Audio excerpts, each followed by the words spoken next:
ఎంత గొప్ప నిత్యమైన పూర్ణ రక్షణ ఇది, నిర్లక్షించిన తప్పించుకొనవు పొందు ప్రభు రక్షణ, నిర్లక్షించిన తప్పించుకొనవు పొందుము ప్రభు రక్షణ.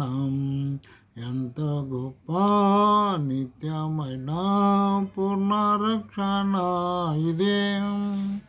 పరిశుద్ధ గ్రంథములో నుండి దేవుని వాక్యమును చూసుకున్నట్టయితే కీర్తనలు 89:24లో దేవుని వాక్యం రాయబడింది, నిత్యము ఆయన కృప ఉండును, నిత్యము ఆయన కృప ఉండును. కాబట్టి సహోదర ఎవరైతే యేసుక్రీస్తు ప్రభువునందు విశ్వాసం ఉంచినారో అటు వారికి నిత్యము దేవుని కృప ఉండును. కీర్తనల గ్రంథం 107 మొదటి వచనంలో దేవుని వాక్యం రాయబడింది, మరి ప్రభు దయాళుడు, ఆయన రుచి చూసి తెలుసుకున్నాడు అని సెలవిచ్చినారు, ఆయన కృప నిరంతరము ఉండును అని దేవుని వాక్యం రాయబడింది. అంత మాత్రం కాక దేవుని వాక్యం ఈ విధంగా రాయబడి ఉంటున్నది. మరి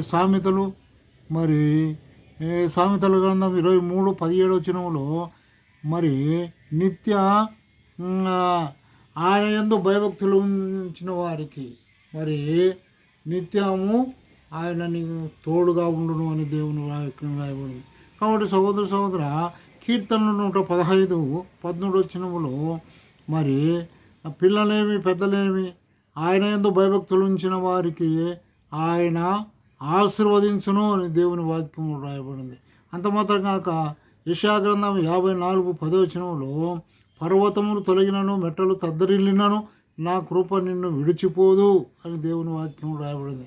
మరి యోబు రాసిన గ్రంథం 1వ అధ్యాయం 1వ వచనంలో ఆయన న్యాయవంతుడు మరి యథార్థవంతుడు, దేవుని యందు భయభక్తి కలిగిన వాడుగా ఉంటున్నాడు. కాబట్టి సహోదర అంతమా కాక యోబు మరి ఆ విధంగా ఉండుట ద్వారా, దేవుని యందు భయభక్తులు ఉండుట ద్వారా రెండంతల ఆశీర్వాదం పొందినట్టుగా మనం చూడగలుగుతున్నాం. యోబు గ్రంథం 42:12 వచనంలో రాయబడింది. అంత మాత్రం కాదు, అపోస్తల కార్యము 10వ అధ్యాయం 2వ వచనంలో కొర్నేలు కూడా మరి ఆయన యందు దేవుని యందు భయభక్తులు ఉంచగలిగినాడు. నిత్యము ఎల్లప్పుడూ ఆయన యందు భయభక్తులు ఉంచినట్టుగా మనం చూడగలుగుతున్నాం. కాబట్టి రెండవదిగా మనం చూసినట్టయితే మరి లూకాసు వార్త 18వ అధ్యాయం 2వ వచనములో మరి నిత్యము ఆయన ప్రార్థన చేయాలని, మీరు విసుకక నిత్యము ప్రార్థన చేయుచుందురు అని రాయబడి ఉంటుంది. కాబట్టి సహోదర రక్షింపబడిన నీవు నేను నిత్యము దేవుని సన్నిధానంలో ప్రార్థన చేసేవారిగా ఉండాలి. మరి దానియేలు గ్రంథంలో 6:10 వచనములో దినమునకు 3 సార్లు దానియేలు ప్రార్థన చేయొచ్చు, మరి యెరూషలేము వైపు కిటికీలు తెరుచుకొని ప్రార్థన చేయొచ్చు వచ్చినాడు. కాబట్టి అంత మాత్రం కాదు, ఇంకా అనేక భక్తులు ప్రార్థన చేసిన వారుగా ఉంటున్నారు. మరి దావీదు కొడుక దినమునకు 3 సార్లు ప్రార్థన చేసినారు. మరి ఉదయము మధ్యాహ్నము సాయంకాలము చేసినట్టుగా మనం దేవుని వాక్యంలో మనం చూడగలుగుతాం. అంత మాత్రం కాక మరి కీర్తనలు 131:9 వచనములో మరి నిత్యము యాకోబు దేవుని యందు ఆయన ఆశ పెట్టుకొని ఉందరు, మరి ఆశ పెట్టుకొని ఉందరు అని దేవుని వాక్యం రాయబడింది. 107:9 వచనంలో మరి ఆశగల ప్రాణాన్ని ఆయన తృప్తిపరచును అని దేవుని వాక్యం రాయబడింది. కీర్తనలు 42 మొదటి వచనంలో దుప్పి నీటి వాగులకు ఆశపడినట్టు దేవా నా ప్రాణము ఆశపడుతున్నదని దావీదు రాజు సెలవిచ్చినట్టుగా మనం చూడగలుగుతున్నాం. ఇంకా దేవుని వాక్యంలో రాయబడినట్టుగా కీర్తనలు 146 యాకోబు దేవుని యొద్ద నుండి ఆశ పొంది ధన్యుడుగా తీర్చబడినట్టుగా మనం చూడగలుగుతున్నాం. ఇంకా దేవుని వాక్యంలో చూసినట్టయితే కీర్తనలు 95:7 వచనములో యెహోవాను ఆశ్రయించువాడు మేలు అని దేవుని వాక్యం రాయబడి. కాబట్టి సహోదర ఈ యొక్క మధ్యాహ్నకాల సమయంలో నీవు నేను మరి దేవుని ఆశ్రయించుతున్నామా, నిత్యము ఆయనను నిత్యము ఆయనను ఆశ్రయించుతున్నాము, ఆయన యందు భయభక్తులు కలిగి ఉంటున్నామా, నిత్యము ఆయన సన్నిధానంలో ప్రార్థన చేసేవారుగా ఉంటున్నామా. మూడవదిగా మనం చూసినట్టయితే నిత్యము ఆయన మీద ఆశ కలిగి ప్రార్థన చేస్తున్నామా. ఇంకా నాలుగోదిగా చూసినట్టయితే ద్వితోపదేశకాండం 19:9 నిత్యము ఆయన మన మార్గములను సరళము చేసేవాడుగా ఉంటున్నాడు, నిత్యము ఆయన నన్ను నడిపించేవాడుగా ఉన్నాడు. రోమాపత్రిక 3:15 మరి మన మార్గాలు ఎటువంటివంటే మన మార్గాలు రక్తముతోనూ నాశనముతోనూ ఉంటున్నాయి మన మార్గాలు. అయితే యోహాను సువార్తలో దేవుని వాక్యంలో రాయబడింది, యెషయా గ్రంథం 66:3 ఎవడు దీనుడై వణుకుచుండునో వాని యందు నేను దృష్టించున్నాను అని సెలవిచ్చినాడు. యెర్మయా గ్రంథం 6:16 మరి అనేక మార్గాలు ఉన్నాయి, అనేక మార్గాలు, పురాతన మార్గం, మేలు కలిగే మార్గం. అయితే నీకు నెమ్మది కలిగే మార్గాన్ని నువ్వు ఎంచుకోమని దేవుని వాక్యంలో రాయబడినట్టుగా మనం చూడగలుగుతున్నాం. అంత మాత్రం కాదు, 2 కొరింథీయులు 5:17 మరి ఎవడైనాను క్రీస్తునందు ఉన్న ఎడల వాడు నూతన సృష్టి, పాతవి గతించెను, ఇదిగో సమస్తమును క్రొత్తవాయను అని దేవుని వాక్యం రాయబడి. కాబట్టి సహోదర ఐదవదిగా మనం చూసినట్టయితే నిత్యము ఏం చేయాలా. లేవికాండం 24:2 ఏమంట, దీపం వెలుగుచుండవలెను, నిత్యము ఒలివ నూనె చేత అచ్చముగా దంచి తీసిన ఒలివ నూనెతో ఆ దీపం వెలుగుచుండవలెను అని దేవుని వాక్యం రాయబడి. అంత మాత్రం కాక సామెతల గ్రంథం మరి ఆ దీపం ఏమంటే సామెతల గ్రంథం 20:27 నరుని ఆత్మ యెహోవా పెట్టిన దీపము అని దేవుని వాక్యంలో రాయబడినట్టుగా మనం చూడగలుగుతున్నాం. కాబట్టి సహోదర మరి మత్తయి సువార్త 25:6 ఆ కన్యకల యొక్క బుద్ధి లేని కన్యకల యొక్క దీపాలు ఆరిపోచున్నవి అని దేవుని వాక్యంలో రాయబడింది. అంత మాత్రం కాక దేవుని వాక్యంలో ఇంకా మనం చూసినట్టయితే అనేక వచనాలు మనం చూడగలుగుతున్నాం. కాబట్టి సహోదర ఈ యొక్క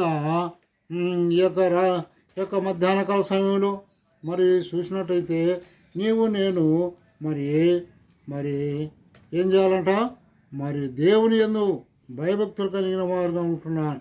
దేవుని వాక్యంలో రాయబడింది.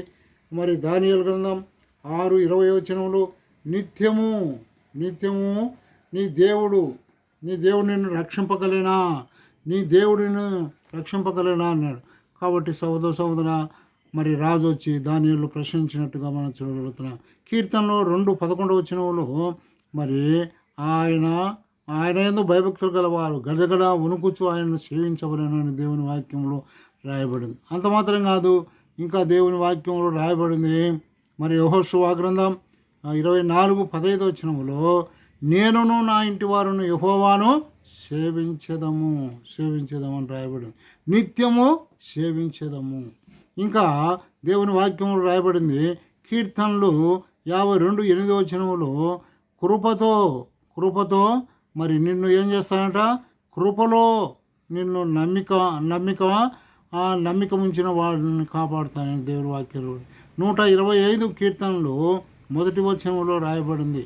మరి నమ్మిక ఉంచిన వారిని ఆయన కాపాడుతాడని సెలవిచ్చినారు. అంత మాత్రం కాక యెషయా గ్రంథం 26:3 ఎవని మనస్సు ఆయన మీద ఆనుకునేనో వాని దీర్ఘ శాంతి గలవానిగా చేస్తానని దేవుని వాక్యం. కాబట్టి సహోదర ఆయన కృప ఎవరికి తోడై ఉంటుంది, ఆయన యందు భయభక్తులు కలిగిన వారికి తోడై ఉంటుంది. ఆయన నిత్యము ప్రార్థన చేసే వారికి ఆయన తోడు ఉంటున్నది. తర్వాత మూడవదిగా మనం చూసినట్లయితే నిత్యము ఆయన మీద ఆశ పెట్టుకొని ఉండేవారికి దేవుడు సహాయం చేసేవాడుగా ఉంటున్నాడు. అంత మాత్రం కాక నిత్యము ఆయన మార్గంలో నడిచేవారికి దేవుడు తోడుగా ఉంటున్నాడు. అంత మాత్రం కాక మరి ఎల్లప్పుడూ నిత్యము ఆయన పెట్టిన దీపము మనలో వెలుగుచుండినప్పుడే మనం ఆయనతో సహవాసం చేసిన వారిగా ఉంటున్నాం. ఆరోదిగా మరి ఆయనను సేవించేవారిగా ఉండాలా. నీవు నేను ఆయనను సేవించేవారుగా. దానియేలు మరి భూమిలో వేసినప్పటికీ రాజు ఉదయకాలంలో వచ్చి తెల్లవారుజామున వచ్చి, దానియేలు నీ దేవుడు నిన్ను రక్షింపగలిగినా, అనుదినము నువ్వు సేవించుతున్న దేవుడు నిన్ను రక్షింపగలిగినా నేను అప్పుడు చిత్తం ప్రభా మరి రాజుతో సెలవు ఇచ్చినట్టుగా మనం చూడగలుగుతున్నాం. అంత మాత్రం కాక కీర్తనలు 52:8 ఆయన కృపలో నమ్మకం ఉంచిన వారికి ఆయన తోడుగా ఉన్నట్టుగా మనం చూడగలుగుతున్నాం. కాబట్టి సహోదర నీవు నేను మరి ఆయన యందు నమ్మకం ఉంచినావా? నమ్మకం ఉంచినట్టయితే దేవునికి స్తోత్రాలు. నమ్మకం ఉంచకపోతే మరి ఆయన నిత్యము నిన్ను కాపాడేవాడుగా ఉంటున్నాడు. ఆయన నిత్యము నిన్ను కాపాడేవాడుగా ఉంటున్నాడు. చూడండి, దేవుని వాక్యంలో మనం చూసినట్టయితే 25 మత్తయి సువార్త 25వ అధ్యాయంలో 5 జంటలు మనం చూడగలుగుతున్నాం. 5 జంటలు మనం చూడగలుగుతాం. ఏమేమి జంటలు అంటే బుద్ధి గల కన్యకలు, బుద్ధి లేని కన్యకలు ఒక జంట. తర్వాత వెలుగుచున్న దీపాలు, ఆరిపోయిన దీపాలు, అనగా మరి వెలుగుచున్న దీపాలు, ఆరిపోయిన దీపాలు. తర్వాత నమ్మకం గలవాడు, సోమరి అయిన దాసుడు. తర్వాత గొర్రెలు, మేకలు. తర్వాత కుడి వైపున, ఎడమ వైపున. కాబట్టి సహోదర ఈ మధ్యాహ్న కాల సమయంలో నీ కొరకు నా కొరకు ప్రభువైన యేసుక్రీస్తు వారు ఆ పరలోకం నుండి భూలోకానికి వచ్చి ఆ కల్వరి శిలువలో బలై రక్తం కార్చి చనిపోయి సమాధి చేయబడి తిరిగి లేచినాడు.